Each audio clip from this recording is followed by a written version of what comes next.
பேசுவதில் பெருமகிழ்ச்சி அடைகிறேன். இன்றைய நிகழ்ச்சி சாதாரண நிகழ்ச்சி அல்ல.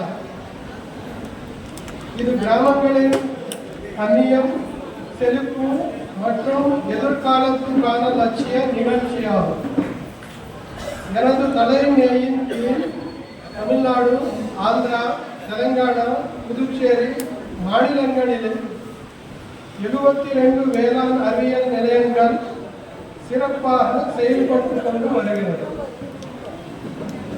குறிப்பாக கடந்த ஆண்டு 46,227 வேளாண் விரிவாக்க பணிகள் மூலம் சுமார் 50 லட்சம் மக்கள் நேரடியாக சந்தித்து பயன் பெற்றனர். உங்களை போன்ற ஒவ்வொருவரின் நலனுக்காக வேளாண் அறிவியல் நிலையம் ஒவ்வொரு நிமிடமும் சிந்தித்து செயல்பட்டு கொண்டு வருகிறது.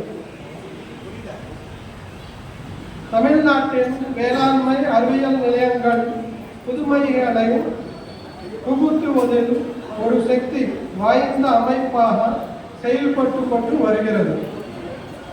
அதில் கரூர் வேளாண்மை அறிவியல் நிலையம் குறிப்பிடத்தக்கது.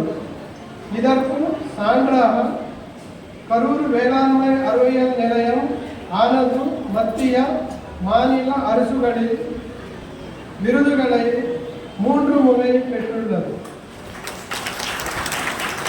இந்த வட்டார மக்கள் நெல் மற்றும் வாயில் பூச்சி மற்றும் நோய் தாக்குதலை, குறிப்பாக ஆட்கள் பற்றாக்குறை, அதிகப்படியான பூச்சிக்கொல்லி பயன்படுத்துதல் போன்ற பல வழிகளில் போராடி சமாளிக்கின்றனர். இதை கருத்தில் கொண்டு கரூர் வேளாண்மை அறிவியல் நிலையம், அட்டாரி ஹைதராபாத் உதவியுடன் தேசிய ஒருங்கிணைந்த பயிர் பாதுகாப்பு ஆராய்ச்சி நிறுவனத்திற்கும் சுற்றுச்சூழலுக்கும் ஏற்ற ஒரு திட்டத்தை முன்மொழிந்தது. இந்த மக்கள் பயன் பெறும் வகையில் இந்த திட்டத்திற்கு நிதி உதவி வழங்கிய NRA ஐக்கிய இயக்குனர் அவர்களுக்கு மனதார நன்றியை தெரிவித்துக் கொள்கிறேன்.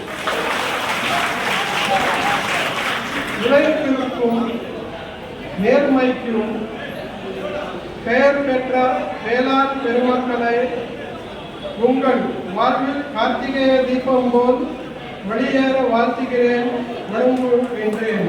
ரொம்ப நன்றி.